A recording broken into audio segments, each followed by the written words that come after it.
ายดีมื้อนี้มาเก็บผักกระโดนอาสิลงไปหาปลาแล้วก็กินข้าวดูแคบท้องมื้อนี้แต่บ่ทันได้ปลาสิลองเก็บผักขาลองดูว่ามื้อนี้มันสิมาหรือบ่เนาะผักกระโดนเป็นทางไปเนาะ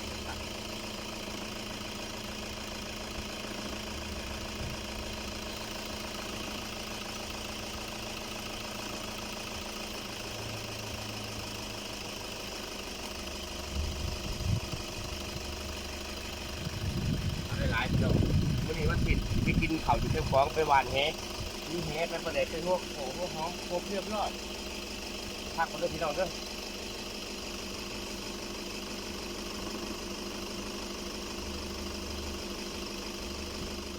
หลังจากเก็บผักกระโดนแล้ววันนี้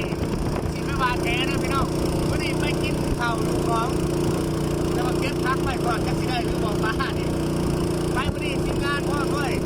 ดูคำและการจัดเบสอยู่ทั้งหน้าจัดเบสเอาเบสมี2เบสเด้อพี่น้องซุปเปอร์บาร์แท้เขามี2คนอันนี้เบสแล้วเป็นพอบ้านวัดชัยภูมิอันนั้นเบสคัดรถเบสพี่น้องแต่ว่ามันเป็นบุญวาสนาที่ได้พ่อกันคนบาร์แท้อยู่ทั้งหัวสิมีซื้อเบสเพิ่นสองติดตามเด้อพี่น้องมาสิมาหรือบ่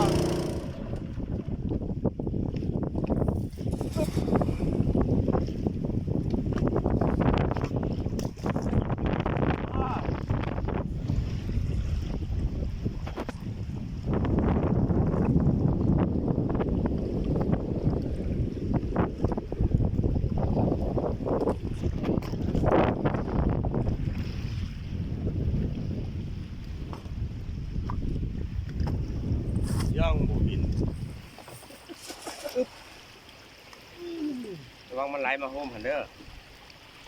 โอ้เข้ามามาหรือบ่พี่น้อง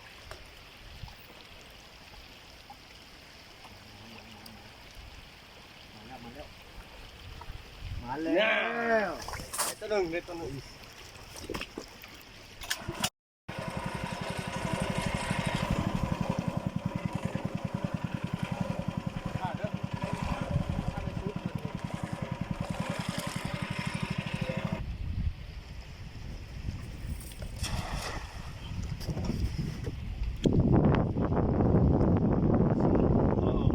ใช้น้ำเลยเด้อทุกคำ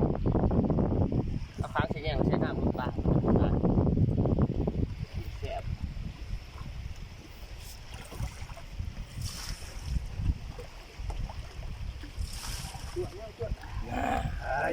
ไปเวียนไทยปลาจังค่ะไปไทยมีปลาขะแยงเลยจุกเดียวนี่ข้างมาได้พี่น้องมาได้นี่ว้าจะมาแล้วจะก้อน้ำแถนะเอาออกมาไหมโอ้ยเป็นปลายมันออกมาเล่นจะก้อน้ำไหลเว้ยไหวได้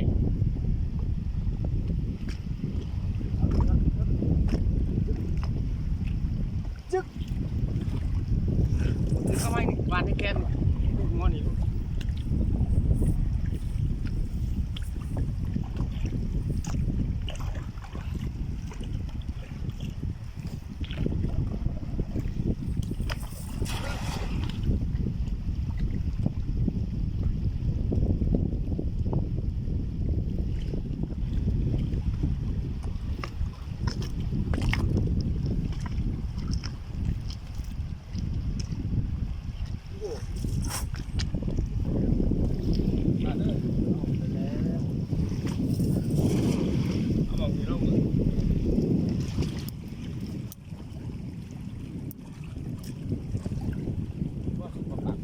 มือเราได้หรือต้องปิดเนาะ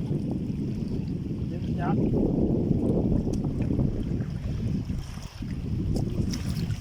เอามาดูทางหนานะ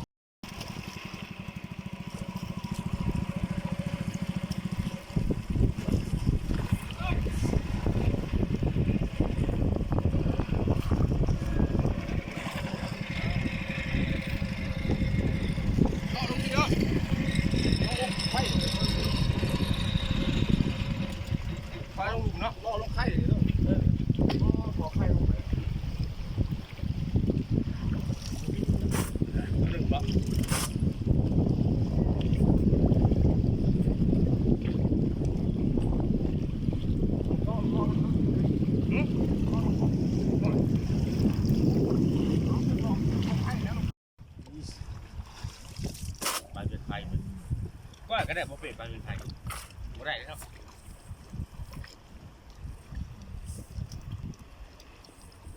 ไปเรื่อย ฉันว่าอย่าจับปลาสองมือ มันได้หลายตัว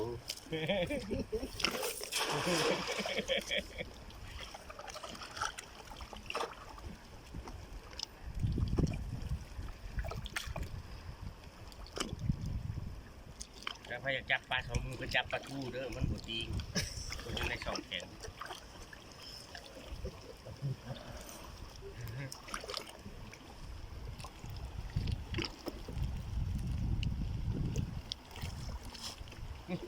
เอามันก็หลอดลงไปเฉยๆเด้อ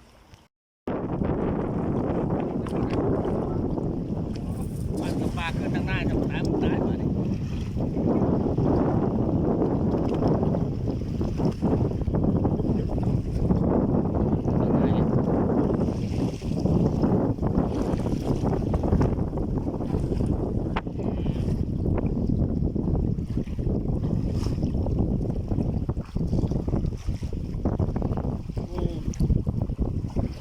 บางทีเสือกงางไม่งางเกิดกันง่าย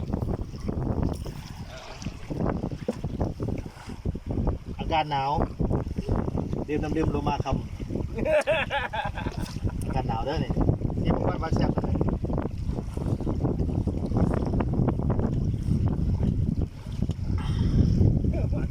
ดื่มน้ำอยู่แล้วมันคือเป็นยังไง น้ำใสน้ำใส มา จะมายุ่งสิบางว่ามันรสชาติมันสิซ่าบ่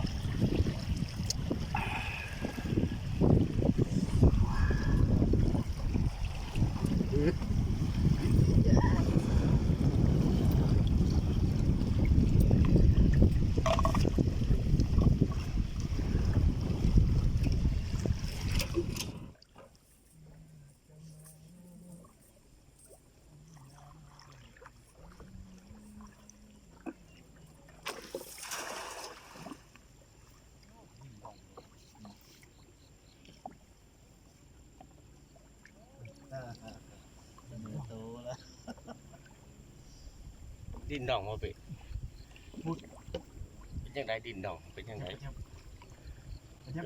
อึบว้าวมาแล้ว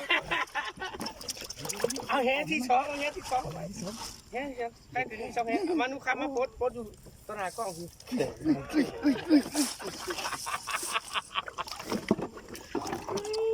เป็ดใช่ไหมเป็ด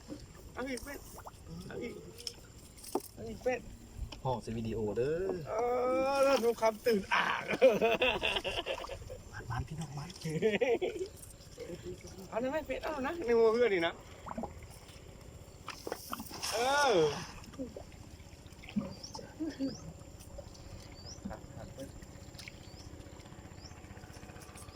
หมดดิหมดดิมันตัวนี้ยันบ่มี ประจัดเลยพดบนทึงทางนะ กล้ามึงดูหัดตัวนั้นตัวนั้นกระถือคือกันอีก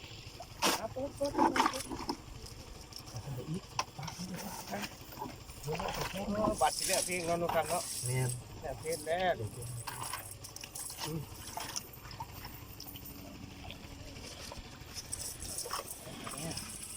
เพลงตัวต่อไปเพลง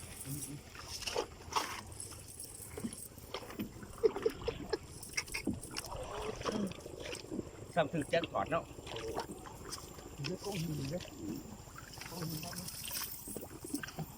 ด่าเลย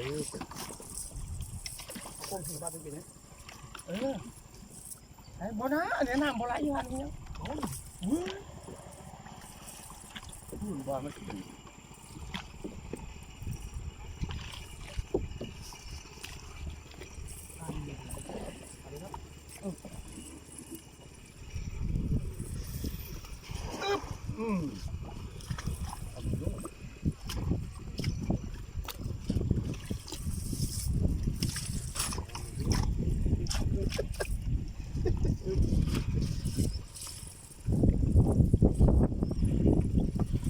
เป็นอะไรถูกก้อยคักแล้วนุ่มคำตัวนี้เนาะปะเอามาอีก ตัวนั้นก็ให้ถืออยู่นี่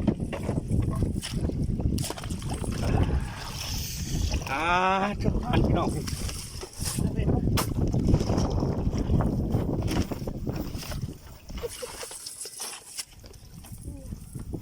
เจ้าหน่อยนี่เมื่อหาเห็ดกินได้พี่น้องมื้อนี้บ่ได้ไปยังเอาพอได้กินน่ะก็อยากก็เมื่อหาเห็ดกินได้จากกินข้าวเห็ดกินแซ่บๆพี่น้องหญ้าบ่ได้เด้อเป้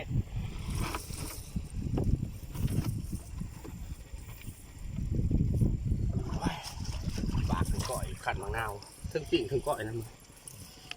เอาบ่เข้าก่อนนี่ได้บ้านแห่มาได้สำนักแล้วพี่น้องตัวปิ้งกับปิ้งตัวก้อยกับก้อยเลือกก้อยเด้อเป็ดเด้อใส่กับไฟนะเฮ้ยพี่น้องเนาะมื้อนี้ก็เป็นตึกแห่ก็ประมาณชั่วโมงนึงได้สำนี้เนาะพี่น้องเนาะตึกป่าเนาะเดี๋ยวนี้กันกำลังสิดังไผอันนั้นกินข้าวเที่ยงกับจานบุญยู่ได้มื้อนี้ได้เพราะว่าหาบรรยากาศนะวันอาทิตย์เป็นวันอาทิตย์เนี่ยนะพี่น้องเอ้ยเอาจะกินน้ำก่อนปลาโลมานี่ก็ได้บ่ได้มีอย่างได้ตุ๊กใหญ่เอามานี่ปลาโลมาก็ได้ปลาได้สำนี้พี่น้องเอ้ยชั่วโมงนึงตึกป่าก็ได้เอาขอขอบใจเด้อพี่น้องเด้อมาพร้อมอาจารย์บุญยู่ทีมงานเพิ่นนั่นแหละ กำลังดังไฟเนี่ยกำลังดังไฟพ่อเพื่อนรู้ข้ามกำลังแอปครับผู้สาวอยู่ ทีน้ำคลองวัด ดังไฟบ่ได้ปลาแซ่บน้อยเนาะ ถ้ามีจะโอเคนะ ปลากดปลาเนาะมื้อนั้นได้ปลากระหลา มื้อนี้ดีใจแล้วมื้อนี้จะได้มีโอกาสมาลงน้ำของได้ยินแต่ชื่อได้เสียงว่าอาจารย์บุญยุ่งครับปลาหมานว่าซั่นหมานอะไรมื้อนี้น่ะ เพื่อนหลายพี่น้องมื้อนี้ได้จะพอได้กิน ขนาดประมาณอยู่ซ้ำนี้แล้วพี่น้องเอ้ยบ่ขึ้นมาสิคักปานนี้มื้อหน้าจังสิมาอีกจังที่มีภาค2มื้อนี้ภาค1 ดังไฟเลย เดี๋ยวถ่ายลงเฟซได้ไหมป๋า ดังไฟเฮ้ย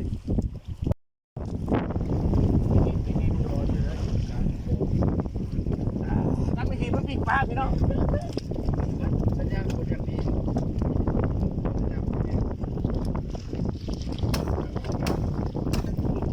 ไอ้ที่ปีกปลาต้องทำไปนี่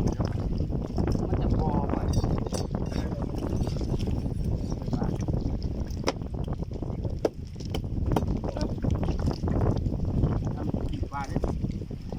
กำลังหนีปลาพี่น้องเอ้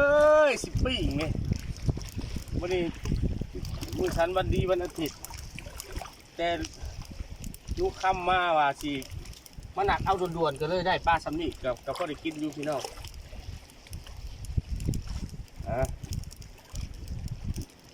ไปเป็นไพ่พี่น้องนี่กันไปเรื่อยๆกินปลาสดๆพี่น้อง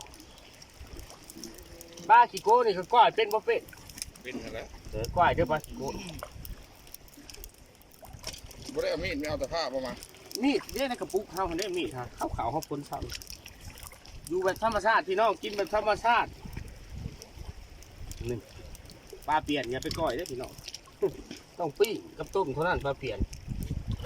ก้อยจะเมาเลยโอ้แต่พ่อมือกล้องข่อยว่าห่อนเขาดังไพ่อูดเพิ่น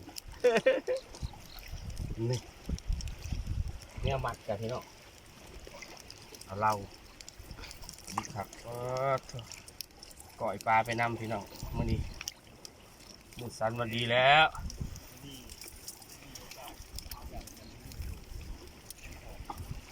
บรรยากาศพี่น้องเอา3 ปีพี่น้องว่าไปเก็บผักกระโดนในป่าขึ้นว่าสิบ่ได้ใช่เนาะว่าเก็บผักก่อนผักก็ยังได้อยู่แหมไอ้มันจะแซ่บโอ้หมอนี่ใหญ่โคตรฮะมันสีอันนั้นเอาแบบพอดี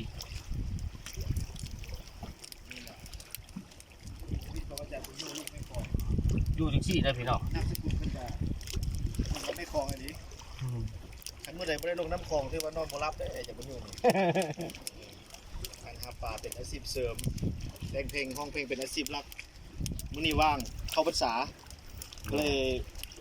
พาลูกศิษย์มาลอกเบิ่งว่าน้ำของอันนี้ปลาหลายซั่นใดหากินหมานซั่นใดพี่น้อง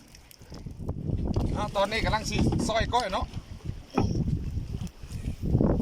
มาให้ช่วยมาให้วิดีโอเขาช่วยผม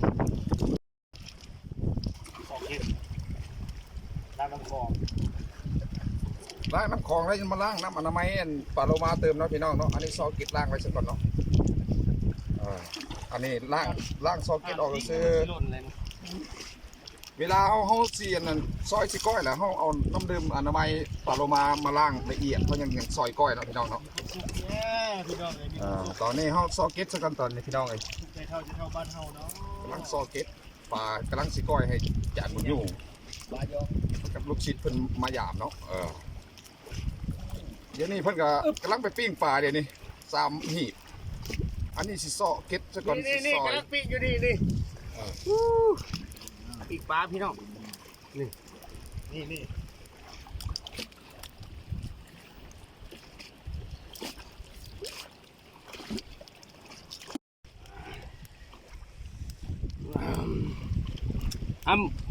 ทานหินนี่น้องเฟยเนาะหาเอาตัวใหญ่ๆก่อน ผ่านลูกทุ่งมาเยอะแยะ กำลังสิซอยก้อยเด้อพี่น้องเด้อตอนนี้กำลังสิซอยก้อย เลยก็กล้วยไถนาแล้วอย่างน้อยเลยกล้วยสีเสร็จเบ็ดยาน ซอยก้อยพี่น้องเอ้ยมีแต่ตัวงามๆปลากันเลยนักตัดหัวออกแล้วมีอย่างออกแล้วเรียบร้อยทุบเปะซอยก้อยว้าตัวพี่น้องเอ้ยเมืองลาวได้แท้พี่น้องเอ้ยตัวนี้เลยจานมันอยู่เพิ่นพาวันนั้นเลยโอ้คักไรพี่น้องเอ้ย คือชิ้นยากอีกอยู่3หีเนาะ โอ้ยบกเหลือ อายุพอดี3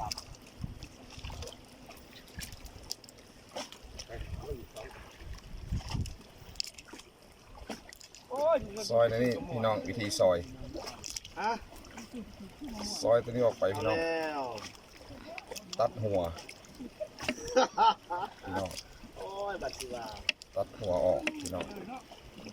หักพี่น้องดึงลงมาเลยตัวนี้พี่น้องเลยปะหัวมันขี่กำลังเสียบหัวปลาพี่น้องกำลังเสียบหัวปลาสิไปให้อาจารย์เพิ่นนั่นปิ้งมาสั่นเดี๋ยวนี้สิซอยต่อเนาะอันนี้เสียบมันหัวปลาพี่น้องเลยตอนนี้เสียบหัวปลาเข้าไปทาเกลือพี่น้องแล้วก็จานมันอยู่เพิ่นตัดเฮ็ดแจ่วสั่นเลยแจ่วแซ่บๆเอาพี่น้องเอาบัดนี้สิซอยได้บัดนี้เอาหัวปลาให้ปิ้งก่อนพี่น้อง ใช่ว่ามันได้หน่อย สมศาสตร์เลยพี่น้องเลยธรรมศาสตร์ซอยอะไรขั้นบางนาวเลยพี่น้องเลยโอ้ยขั้นบางนาวใส่หอมใส่ข้าวคั่วเห็ดแก้วแซ่บพี่น้องซอยปองเลยอันนี้นะวิธีซอยปองบ่ได้เอาอย่างออกเลยเอาแต่หัวกับอันนี้ออกเด้อพี่น้องเด้ออันนี้ซอยปองวิธีการซอยพี่น้อง ตักเป็นอย่างว่าอยู่ในท้อง วิธีการซอยอันนี้เนาะวิธีปรุงยังมีอีกเนาะพี่น้องเนาะ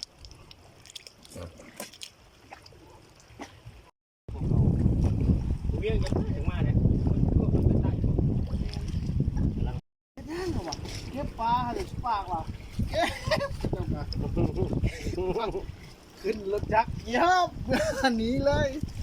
โอ้ยว่ะประโยชน์เลยนี่ไปทำเลย ตำแจ่วเด้อพี่น้องเด้อตำแจ่วเด้อปิ้งปลาสิสุกแล้วพี่น้องเลยเริ่มตำแจ่วพี่น้องถือมาครบชุดปุ๊บมีครบมีสากมีหม้อมีจานมีถ้วยมีน้ำดื่มปลาโลมาตุ๊กปักใหญ่พี่น้องมากินมื้อนี้ตำหมักเพชรให้มันมุนซะก่อนพี่น้องยังสีซอยหอมลงซะก่อนแล้วกันใส่ด้วยปลาแดกเนาะโอ้ปลาแดกก็เป็นตะแซ่บดีพี่น้องเลยในการกินต้องเฮ็ดแซ่บๆพี่น้อง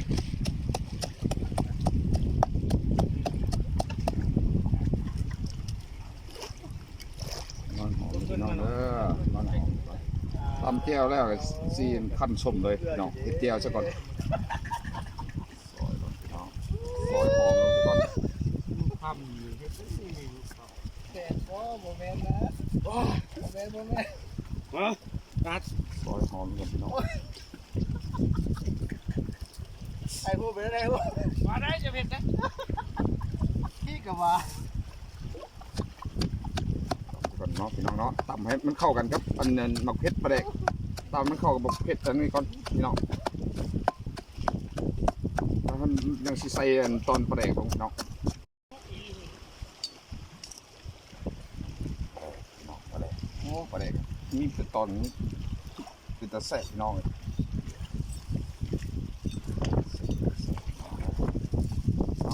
มาอีกเกียงนะพี่น้องเด้อ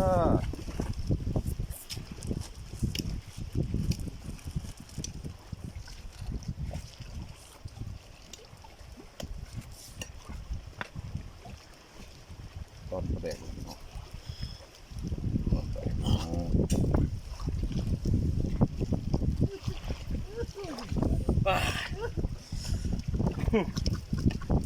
แค่ได้มันไปนี่เนาะได้เนาะขักเลยครับนี่ฉันจัดสัญญาณของมันเลยเนี่ยจะออกกำลังกาย มังนาวลงหน่อยหนึ่ง บาดนี้พ่อเด้อบาดนี้พ่อได้บ่เลยไม่ได้นั่นไว้ละ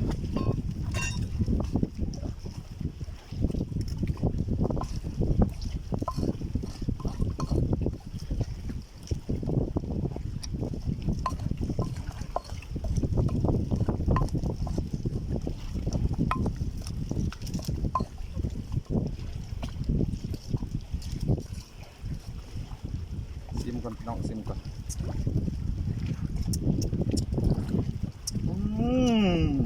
ขาปิ้งปลาเด้อพี่น้องเด้อ พี่น้องปีกที่6เลยนี่นะ2 4 6อยู่พูดว่าได้หน่อยยะมันคือว่ามาปีกมันคือเป็นอันนี้เนาะโอ้ยคือบ่มีคนหม่องสิซุกเขานะมันเข้ามาได้หน่อยสิได้พี่น้องเอ้ยเคยได้หลายเนาะปกติแบกขึ้นมาเป็นอันทงเป็นทงก็ได้สิ่งข้าวปลาเอาไปซิมก่อนพี่น้อง มาพี่ยิ้มมาพี่มันปนได้ไหมอันนั้นนะตัวเนื้อกับปนจะเอาตัวขาปนน้องอีมันยังแห้งพอเด้อ คนแหน่นุคำคนแหน่ กินได้ดินี่ คิดอะไรเนี่ย ส่วนมะนาวกำลังสิกันเด้อพี่น้องเด้อผู้ใดว่างก็มากินกันเด้อพี่น้องเด้อโอ้ยขัดเอ้พี่น้องเลย เฮ้ยพ่อดีว่างก่อน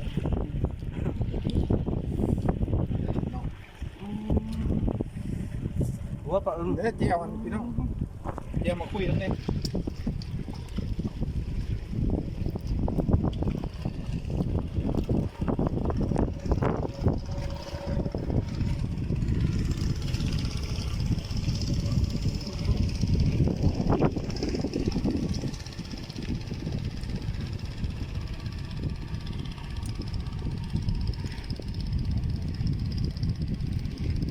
มาเลยพวกเราไปเอาเสร็จ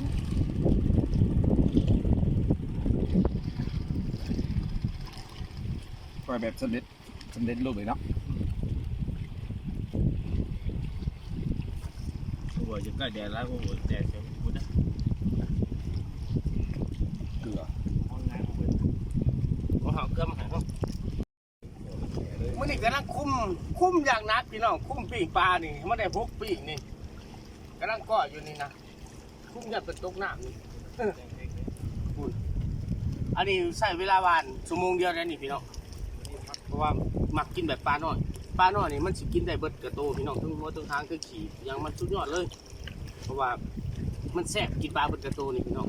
มันมีสุขภาพแข็งแรงเห็นบ่อยกำลังปีกอยู่นี่อันนี้แหละเขาเอิ้นว่าสวรรค์ของคนบ้านนอกพี่น้องสวรรค์ของคนบ้านนอกเลยมันมักกินแบบนี้เลยพี่น้องขึ้นมาอีกดิเลี้ยงห้อยอีกวิ่งพี่น้องนี่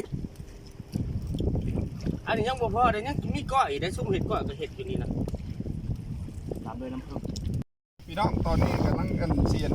กินเนาะ หลังจากนี่ก้อยปลาแล้วนี่ก้อยปลาแล้วนี่มีปิ้งอีกนี่ ใส่ ปิ้งที่สอง มีความสุขเลย ปิ้งที่สาม ปิ้งที่สาม ที่สี่ได้แต่นี่เลยสี่ ปิ้งที่ห้าปิ้งที่หกมันสุดยอดพี่น้องเอามาไข่ปิ้งกินน้ำกันบัดนี้มาเด้อพี่น้องเด้ออันนี้เห็ดเป็นตามสไตล์ของลูกแม่ของเด้อพี่น้องเด้อหาปลาในลำคลองกินเองพี่น้อง ปลาเนี่ยนี่ ปลาไข่แยง มาเด้อมาเด้อผู้คำได้มาดิเลยมันอัดคลิปมันมือ บอกว่าสิลืมเกลือต้นหมามีเพิ่นลืมเกลือต้นหมาติ อ๋อพักพื้นเมืองโมเมนอันเครือ เด้อมาเด้อกินน้ำกันเด้อ พื้นเมืองครับพี่น้อง โอ้ย มาได้ พี่ พี่ น้ น้ อ อง ง จะไปไกลได้มากินกันจะขับจะขับพอมี ตัวนี้เพิ่นว่าใส่ในนี่พี่น้องใส่ในนี่แล้วก็หอมพี่น้องเป็นบะแก้วพี่น้องโอ้แก้วแซ่บเลยพี่น้องเลยนี่หอมไว้พี่ จะ น้อง คู่ว่าแซ่บหรือบ่แซ่บมาเขาเสียนให้เบิ่งนี่ พี่น้องคุยเลยนี่พี่น้องนี่เข้าไปเลยนี่ครับพี่น้อง ไก่อีกเป็นยัง ใบต้นหมาพี่น้อง แซ่บพี่น้อง ใบต้นหมาเพิ่นว่าอันเห็นเกลือต้นหมาแล้วก็เหม็นอีหยังอันมันเป็นยาชนิดหนึงยาสมุนไพรที่พาให้กินแล้วตึกตักอายุยืนพี่น้องประเภทใดที่มีลักษณะเป็นกลิ่นแห้งหรืออันนั้นยกตัวอย่างคือต้นหมานี่มันสิเป็นสมุนไพรพาให้อายุยืนแล้วก็ตึกตักพี่น้องนี่มีใบกระโดนที่เก็บไว้เมื่อเช้านี่นะเอาเกลือต้นหมามาห้องนี่แล้วเอาก้อยปลามานี่ก้อยปลามานี่ แซ่บพี่น้องแซ่บ พี่น้องเจียวนี่ น่ะ อ๋อชิมมือได้เบิ่งได้บ่ได้ มักเพชรเป็นหน่วยไปใช้เลยเบิดบอกจับลงไปพี่น้องนี่แซ่บแบบ แซ่บพี่น้อง มีเมตตา อ๋อลืมของดีถือมานะ ห่อเข้าไปพี่น้องห่อ ขัด เข้า บ่ ไป ได้ขัดบ่ได้ เฮ้ยอีกข้างหนึ่ง ห่อเข้าไป น้ำผึ้ง ห่อ ไอ้ เข้าไป ที่ น้อง ทานเอ้ยมือร้านมักสิเขากินน้ำน้ำได้กินก้อยได้กินตัวได้กินหาง คุยเข้าไปคุยเข้าไปพี่น้อง จำหาจะกินทานก็เด้อเอ้าฟังกัน คุยเข้าไปเลยแก้วนี่ตำแซ่บเลยพี่น้องเลยกินเข้าไปโอ้สุดยอดพี่น้องแซ่บพี่น้องแซ่บ มาเด้อพระเจ้าย่านเบิดห้องเบิกเทือละปีคือเบิกเงินเดือนนี่พี่น้อง อ้อย ปลาขะแยงพี่น้องเฮ้ยกันนู้ครับขันโตกินไม่ได้ก็บ่เป็นหยังเลยบักใบต้นหมานี่แซ่บดีต้องสุดยอดเลย พี่น้องป่านี่พี่น้องมันมีไข่พี่น้องเห็นบ่พี่น้องไข่เต็มรถพี่น้องเลยไข่มันตัวนี้หักออกพี่น้องนี่เอาไข่นี่พี่น้องนี่ไข่มันโอ้ไข่มันเต็มท้องพี่น้องมาคุยกับแจวพี่น้องคุยกับแจวจ้ำกับแจวพี่น้อง เอาเสียดายดิไข่นี่ตัวเห็นมันเหี่ยเอาซะ แซ่บเนาะพอแล้วพี่น้องเลยมาเด้อพอแล้วพี่น้องโอ้แซ่บเลยมาเลย ไม่ได้การกินซุ่มเฮาขั้นสิกินให้พี่น้องเบิ่งจุดกกจุดปลายจังพี่น้องอยากนำแต่ว่าสิพาสิกินซ้ำนี่ซ้ำกินได้พี่น้องมาเด้อพี่น้องเด้อนี่ แซ่บพี่น้อง ปิ้งปลานี่ตบก็ทุกอย่างก้อยปลานี่มาเด้อพี่น้องเด้อผู้ใดติดตามขอให้อยู่ดีมีแห้งให้ร่ำให้รวยครอบครัวเจริญรุ่งเรืองเด้อกดไลค์กดยกโป้ให้แน่ในหู